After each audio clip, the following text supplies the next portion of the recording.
Good morning. So recently on Bonsai Nut, I was reading a more experienced bonsai practitioner chatting with a somebody new to bonsai, and they made the comment that now that you're into bonsai, you'll never be able to truly relax when you go on vacation. And I chuckled and then sighed because it's true for me. The longer I've done bonsai, the less I think I relax on vacation because the more trees I get and the more valuable they get to me. So it's kind of true. But, a lot of people, including me, we found ways to successfully keep our trees when we go on vacation. The ideal, of course, is if you know somebody else who's into bonsai, or at least into plants, that you can ask to come and water your trees while you're gone. That's ideal. I did that earlier just last week with a friend who's getting into bonsai and knows plants, and I felt good about leaving my trees in their care. But that's not always possible. And I guess the issue for me often is when I'm going on vacation, a lot of the people I know are also on vacation during the summer months when bonsai need water the most. They need water daily. So that's the ideal. But what I use, I'm about to share, I'll just share briefly what I do.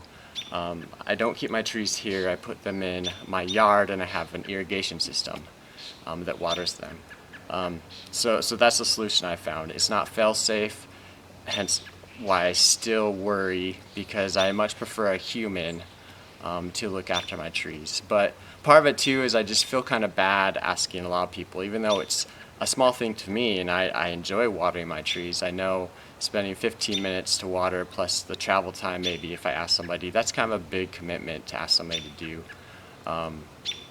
for a while.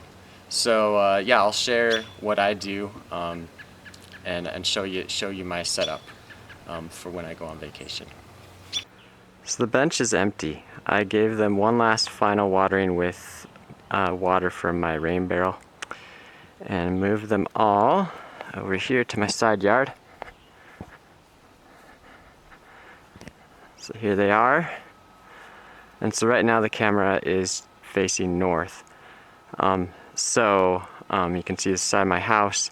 They get protected from afternoon or evening sun.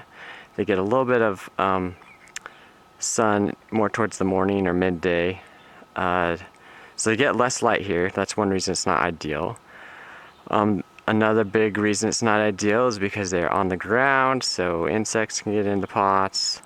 They're more exposed to animals, have rabbits in the neighborhood, and squirrels. So I'm sure somebody's gonna be digging around in these pots now they're on the ground. And so less light, animals. Also, the water, it comes from my irrigation system. Here's one of the sprayers. So they're stationary sprayers. So that's another reason I put them here. They're not oscillating sprayers, so they're stationary, so that when I do use this sprinkler system, which I've only used it once this year. I don't have to use it until late summer, and even then I don't use it much, just enough to keep my grass from going completely brown over summer. So there's another stationary sprayer. There's also some over on the other side. So they get watered from my irrigation system, and the water I have from my from the city system is pretty hard, and so they will get, I know it's a small thing, but to me it just bothers me. I'll get little tiny white water spots on them from where the water evaporates and the minerals are left behind. And I just have found trees do better with rainwater. But it's not like getting watered with city water for a week is gonna really be detrimental to health. It's really just a, what's the word? Cosmetic thing with the water spots. And yeah, I just kind of, I do overkill. I just let this go. I had been doing 2 times a day, but when I was on vacation, just to make sure they're soaked at all times, because overwatering them for a week or two also will not kill them. It's underwatering that's going to kill a tree. Less light won't kill a tree. Overwatering temporarily won't kill a tree, but definitely letting them dry out, that is what's going to kill it.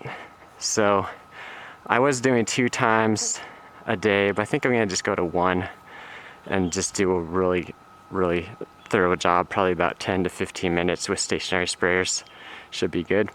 When I did 2 times a day, I noticed last year, I think the leaves were staying wet all the time.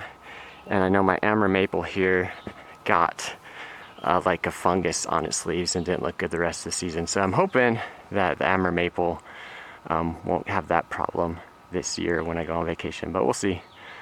Anyway, so that's what I do, and I'm only leaving for like 4 or 5 days. It's really not long, so I'm sure they're gonna be fine, or at least most of them will be fine. And I hope you can also find ways to go on vacation, and I hope you can relax and do bonsai. I'm trying to get better at it and worry less while I'm on vacation, but it's a struggle, one of the struggles of bonsai. Feel free in the comments if you have ideas about what you do when you go on vacation, please share, and I'll talk to you later. I'm back. Just got done with all-day drive, like 9 hours, and my trees did fine. They're a little sodden, a little overwatered, but because I kind of went at the last second, I said, you know what, I'm just gonna put it for 20 minutes a day, 1 time a day. So they got overwatered for a few days, but that's better than getting underwatered. And yeah, they did fine. It's a great vacation to Yellowstone National Park in the United States, and I was really impressed. To exceed my expectations. I visited as a kid and remember thinking it was neat, but as an adult I was much more impressed with the geothermal wonders, especially geysers, and also exceeded my expectations in terms of busyness. I was fearing crowds and crowds of people because, you know, it's famous worldwide. And it was busy, but not nearly as busy as I thought it would be. So really enjoyed it. Had a great time camping for a few days, and my trees are fine. So yeah, I think I'll end with maybe a few videos and pictures from the vacation, including what my wife calls bonspiration, pictures of trees from the park, and happy vacationing. How'd